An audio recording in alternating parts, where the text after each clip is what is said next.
Saan to? Hindi ba nasa Imol ako, kasama si Guzong? Monting Scholar, simula ngayon ikaw na ang asawang panakipbutas ng lidera ng baryo natin. Bossing ng baryo. Asawang panakipbutas.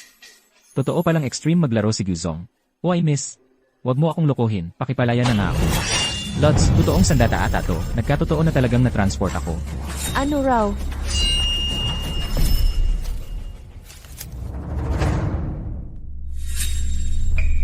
Teacher sa ibabaw, dragon sa lupa. Anong sitwasyon to?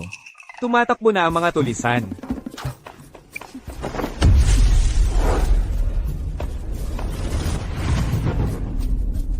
Wow, ang pogi. Ikaw si Xiaoyang, no? Ang kinis at ang puti ng balat mo, sumama ka sa akin, gagawin kitang asawa kong panakipbutas.